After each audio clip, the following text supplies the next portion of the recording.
तो राम राम बेसारण है, मैं थारा भाई मोहित कौशिक। आगे हमने वीडियो लेकर मां बोली हरियाणा के साथ भी आज आप करेंगे हरियाणा के राष्ट्रीय उद्यान, हरियाणा के नेशनल पार्क। उम्मीद है आप लोग खुश होंगे, भी स्वस्थ होंगे और वीडियो का आनंद अच्छे तरीके से उठाए होंगे। तो भी आप नई वीडियो शुरू करेंगे आज नए टॉपिक के साथ भी राष्ट्रीय उद्यान भी। तो भी पूछा जाओ है हरियाणा में कितने राष्ट्रीय उद्यान हैं? तो हरियाणा में टोटल 2 राष्ट्रीय उद्यान है भी। हरियाणा में कुल 2 राष्ट्रीय उद्यान है भी। बात करा अपन गुस्सा है तो भी पहला राष्ट्रीय उद्यान है भी सुल्तानपुर राष्ट्रीय उद्यान। सुल्तानपुर राष्ट्रीय उद्यान भी। और दूसरा है भी कलेसर राष्ट्रीय उद्यान। कलेसर राष्ट्रीय उद्यान भी।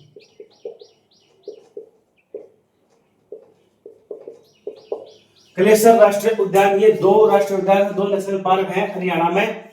तो एक बात करेंगे आप अभी सुल्तानपुर राष्ट्रीय उद्यान की भी। तो भी पहला है सुल्तानपुर राष्ट्रीय उद्यान। जो सुल्तानपुर राष्ट्रीय उद्यान है यह भी फर्रुख नगर गुड़गांव में भी। फर्रुख नगर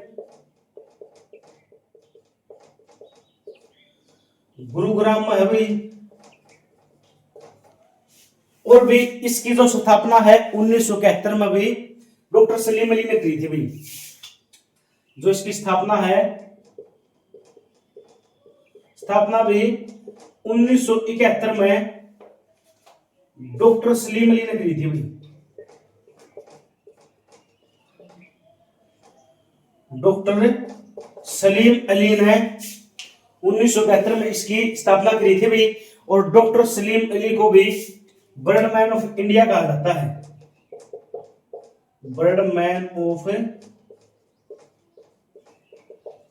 इंडिया कहा जाता है डॉक्टर सलीम अली को। और इन्होंने 1971 में स्थापना करी थी भी। अगर पूछे जाए कि भी सुल्तानपुर राष्ट्रीय उद्यान को जलीय जीवों के लिए आरक्षित कब किया गया था? तो भी सुल्तानपुर नेशनल पार्क है जो, इसको भी जलीय जीवों के लिए जलीय जीवों के लिए आरक्षित भी 1972 में कराया गया था भी। जलीय जीवों के लिए आरक्षित भी 1972 में कराया गया था भी सुल्तानपुर राष्ट्रीय उद्यान को भी। और इसकी खोज पूछी जाए कि इसकी खोज किसने करी थी? तो भी इसकी खोज करी थी भी पीटर जैक्सन और पीटर स्काउट ने खोज करी थी भी। पीटर जैक्सन व पीटर स्काउट, इन 2 व्यक्तियों ने इसकी खोज करी थी भी। स्थापना करी थी डॉक्टर सलीम अली ने, खोज पीटर जैक्सन और पीटर स्काउट ने करी थी भी। जलीय जीवों के लिए गया था 1972 में। अगर पूछा जाए कि भी इसको राष्ट्रीय उद्यान कब बनाया गया था? तो भी जो सुल्तानपुर राष्ट्रीय उद्यान में भी देखो पहले डेट मानी जाया करती 1989। पूछा जाए कि भी इसको राष्ट्रीय उद्यान कब बनाया गया? राष्ट्रीय उद्यान तो भी जो पहले डेट मानी जाया करती वो मानी जाया करती भी 1989। लेकिन इसका आधुनिकीकरण कराया गया था भी 5 जुलाई 1991 को भी। पूछा जाए इसका आधुनिकीकरण कब कराया गया? तो भी इसका जो आधुनिकीकरण था, पुनर्निर्माण था, जो आधुनिकीकरण कराया गया अभी वो कराया गया था अभी 5 जुलाई 1991 में भी। जो पिछले प्रीवियस पेपर आए हैं उनमें 5 जुलाई 1991 को इसका पूछा गया कि राष्ट्रीय उद्यान कब बनाया गया था? तो ये 5 जुलाई 1991 में बनाया गया था भी। और भी 142.3 हेक्टेयर इसका एरिया है भी। अगर पूछा जाए कि भी इसका क्षेत्रफल कितना है? तो क्षेत्रफल अभी 142.3 हेक्टेयर। 142.3 हेक्टेयर है। और हरियाणा का सबसे पहला, सबसे बड़ा राष्ट्रीय उद्यान है भी। हरियाणा का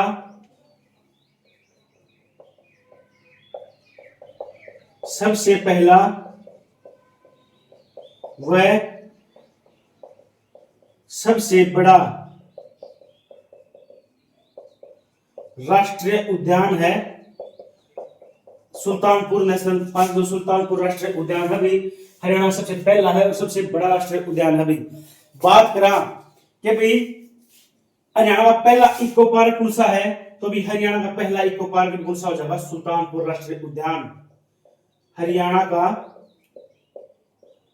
पहला इको पार्क सुल्तानपुर राष्ट्रीय उद्यान है। और भाई यह पेपर में पूछा जाएगा कि हरियाणा पहला इको पार्क कौन सा है, तो भी सुल्तानपुर राष्ट्रीय उद्यान है भी। और इस राष्ट्रीय उद्यान में भी 4 वॉच टावर लगे हुए हैं। पूछा जाए कि भी वॉच टावर कौन सा राष्ट्रीय उद्यान में है, तो भी वॉच टावर है वो भी राष्ट्रीय उद्यान में सुल्तानपुर में है। ठीक है, कितने वॉच टावर है भी, 4 वॉच टावर है। अगर पूछा जाओ भी सुल्तानपुर राष्ट्रीय उद्यान दिल्ली से कितने किलोमीटर की दूरी पर है, तो दिल्ली तक 50 किलोमीटर की दूरी पर है अभी। दिल्ली से 50 किलोमीटर की दूरी पर है भी सुल्तानपुर राष्ट्रीय उद्यान भी। अगर पूछा जावे कि भाई ये किस चीज के लिए फेमस है, तो भी शीत ऋतु में इस पर साइबेरिया तक साइबेरियन सारस आया और जो लद्दाख के क्षेत्रों का आएगा भी बार हेटोवर नाम का पक्षी। और भी जो साइबेरियन सारस पूछा जाएगा कि भी किस राष्ट्रीय उद्यान में पाया जाएगा, तो सुल्तानपुर राष्ट्रीय उद्यान में है। कई बार पेपर में पूछा जा लिया। पूछा जाओ भी कि शीत ऋतु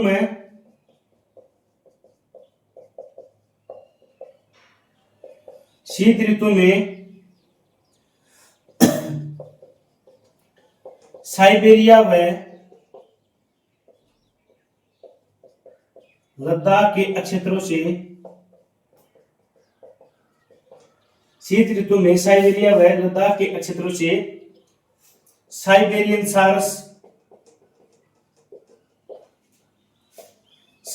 सारस व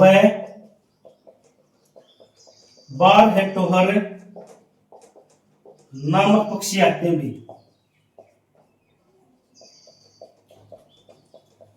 क्योंकि भाई उस समय भी इनमें जो साइबेरिया है लद्दाख के क्षेत्र में बर्फ पड़ जावा है, तो भी रव तो ठंड में, लेकिन वहां पर माइनस में जो टेम्परेचर चला जावा है, तो भी इस कारण वो भी सुल्तानपुर राष्ट्रीय उद्यान में आ जावा है। और भी इसके अंदर सुल्तानपुर एक वन्य जीव अभ्यारण्य भी है, एक झील भी है। इसमें भी सुल्तानपुर राष्ट्रीय उद्यान पर भी अगर पूछा जावे कि विदेशी पर्यटक सबसे ज्यादा किस उद्यान में है या झील पावा है, तो सुल्तानपुर का भी विदेशी पर्यटक ज्यादा आते हैं। विदेशी पर्यटक ज्यादा आते हैं उसी झील पर भी, सुल्तानपुर झील पर आवे हैं। अगर पूछा जाओ कि कौन सी झील पर लोकल पर्यटक ज्यादा आवे हैं, तो भी बड़खल झील पर भी लोकल पर्यटक कम आते हैं भी।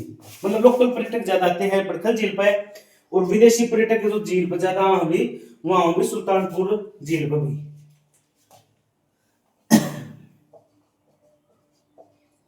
लोकल पर्यटक बड़खल झील पर ज्यादा आते हैं भी।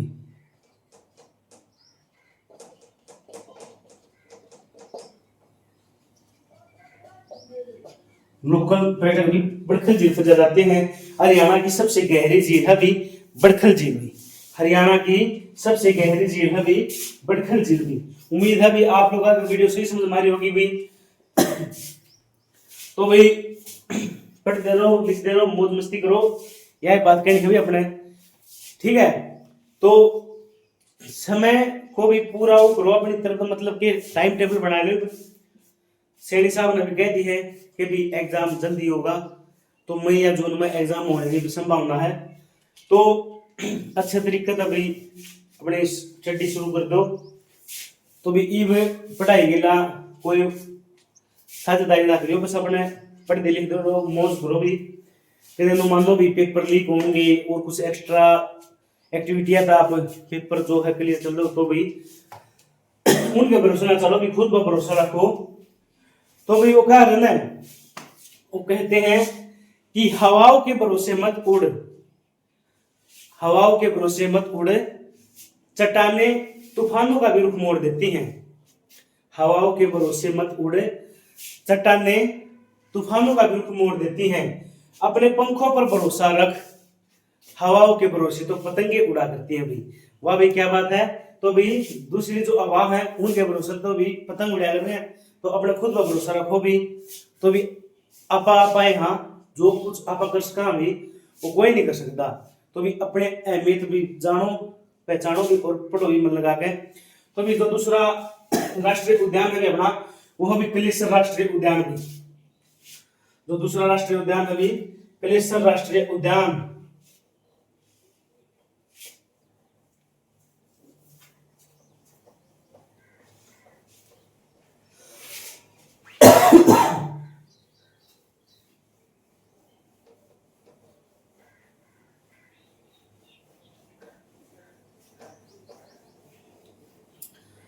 कलेसर राष्ट्रीय उद्यान भी।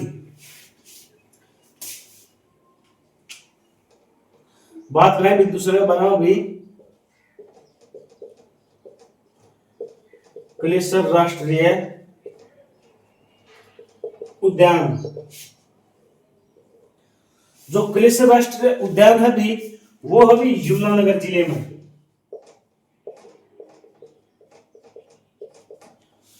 कलेसर राष्ट्रीय उद्यान यमुनानगर जिले में है।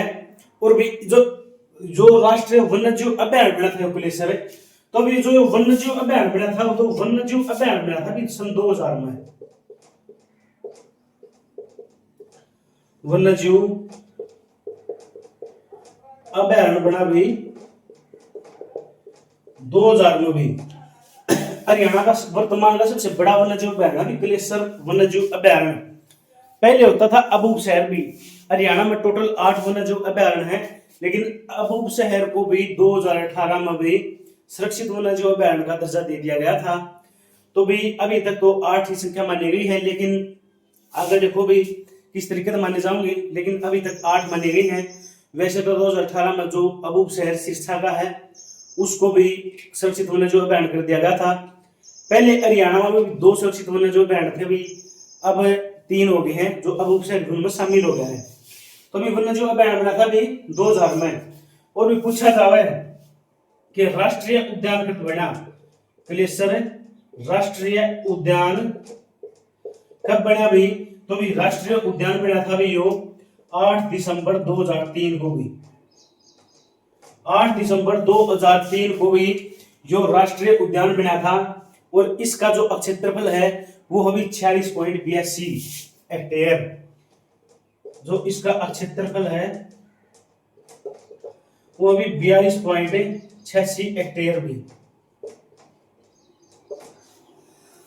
इनो में मानियो कि भाई कलेसर राष्ट्रीय उद्यान तो इतना एरिया है और सबसे बड़ा बता दिया, लेकिन वन्य जो अभ्यारण्य है ना भी उसका है सबसे बड़ा एरिया, उस वन्य जो अभ्यारण्य का हिस्सा है कलेसर राष्ट्रीय उद्यान भी। अगर पूछा जाए कि भी किस उद्यान के बीचों बीच, किस वन्य जो अभ्यारण्य के बीचों बीच भी यमुना नदी बहती है, तो भी कलेसर राष्ट्रीय उद्यान के बीचों बीच यमुना नदी बहती है। बीचों बीच यमुना नदी बहती है।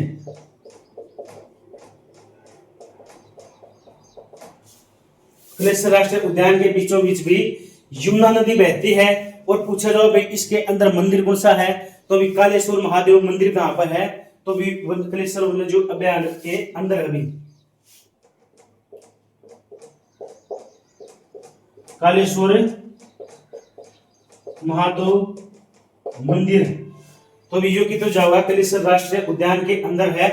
अगर बात करी जाए कि भी किस चीज के लिए फेमस है यो कलेसर राष्ट्रीय उद्यान भी, तो भी यो भी इसके अंदर जो कलेसर राष्ट्रीय उद्यान है भी, तो इसमें भी लाल जंगली मुर्गे,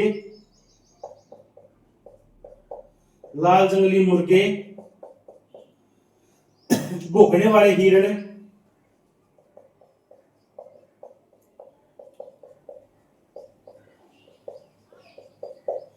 धब्बेदार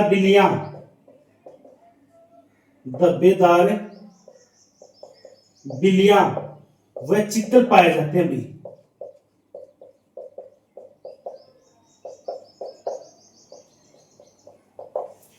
लाल जंगली मुर्गे, बोगले वाले हिरण, धब्बेदार बिल्लियां व चीतल कहाँ पाए जाते हैं, कौन से राष्ट्रीय उद्यान में पाए जाते हैं? तो भी कलेसर राष्ट्रीय उद्यान में पाए जाते हैं भी। और भाई बात करा भी जो कलेसर राष्ट्रीय उद्यान है इसके जो सीमा टच करे है वो 3 राज्यों की सीमा टच करती है। यमुनानगर के भी 3 राज्य टच करे है भी, जो टच करती है भी कलेसर राष्ट्रीय उद्यान का भी हिमाचल प्रदेश HP, उत्तराखंड व यूपी की सीमा छूती है भी। जो कलेसर राष्ट्रीय उद्यान है भी इसको भी हिमाचल प्रदेश, उत्तराखंड व यूपी की सीमा टच करती है कलेसर राष्ट्रीय उद्यान का भी। तो हरियाणा में भी 2 नेशनल पार्क थे भी, एक तो बेटा अपन अभी सुल्तानपुर राष्ट्रीय उद्यान, एक कलेसर भी। देखो इसकी स्थापना भी सन 2000 में इसको वन्यजीव उद्यान बनाया गया था। राष्ट्रीय उद्यान बनाया गया 8 दिसंबर 2003 को। क्षेत्रफल 42.86 हेक्टेयर, बीचों बीच इसके यमुना नदी बहती है। कालीश्वर महादेव मंदिर भी पाया जाता है इसमें भी। लाल जंगली मुर्गे, बोगले वाले हिरण, धब्बेदार बिल्लियां व चीतल पाए जाते हैं। हिमाचल प्रदेश, उत्तराखंड व यूपी की सीमा इसको टच करती है अभी। अगर बात करें जाके वन्यजीव अभ्यारण्य कितने हैं तो भी 8 है, जो नेक्स्ट क्लास होगी उसमें पढ़ाएंगे। और विस्तृत वन्यजीव अभ्यारण्य हरियाणा में 3 है भी, ठीक है। सुरक्षित वन्यजीव अभ्यारण्य हरियाणा में 3 है। तो भी बात करा कि विस्तृत वन्यजीव अभ्यारण्य कितने हैं, पहले 2 थे भी। सुरक्षित वन्यजीव अभ्यारण्य यह हरियाणा में भी पहले 2 थे भी, वर्तमान में 3 हो रहे हैं। वर्तमान में 3 है भाई, वर्तमान में 3 है संरक्षित वन्यजीव अभ्यारण्य। बात करा भी कौन कौन से हैं, तो पहला है भी वीरवारा वन्यजीव अभ्यारण्य भी। वीरवारा वन्यजीव अभ्यारण्य यह भी जींद जिले में है और इसकी स्थापना भी 2007-8 में करी गई थी।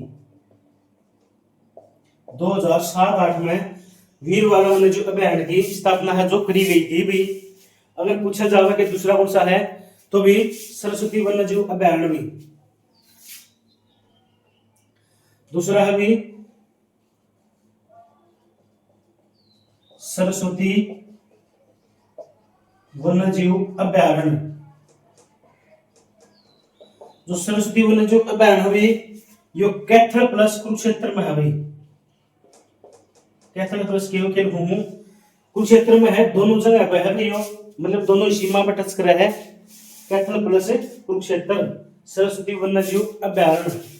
अगर बात करा तो इसका दूसरा नाम क्या है अभी, सोनसर वन। इसका दूसरा नाम अभी सोनसर वन भी। सोनसर वन है जो भी इसका दूसरा नाम अभी, जो कि कैथल प्लस कुरुक्षेत्र जिले में पाया जाता है। जो तीसरा है, तीसरा जो सुरक्षित वन्यजीव अभ्यारण्य बनाया गया है वो अबूब शहर भी। तीसरा जो बनाया गया है अबूब शहर वन्यजीव अभ्यारण्य।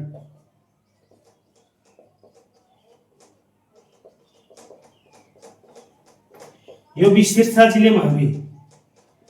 पहले भी जो है यो राष्ट्रीय वन्यजीव अभ्यारण्य था, वन्यजीव अभ्यारण्य बना था 1987 में भी। वन्यजीव अभ्यारण्य बना था 1987 में, लेकिन इसको भी सुरक्षित वन्यजीव अभ्यारण्य भी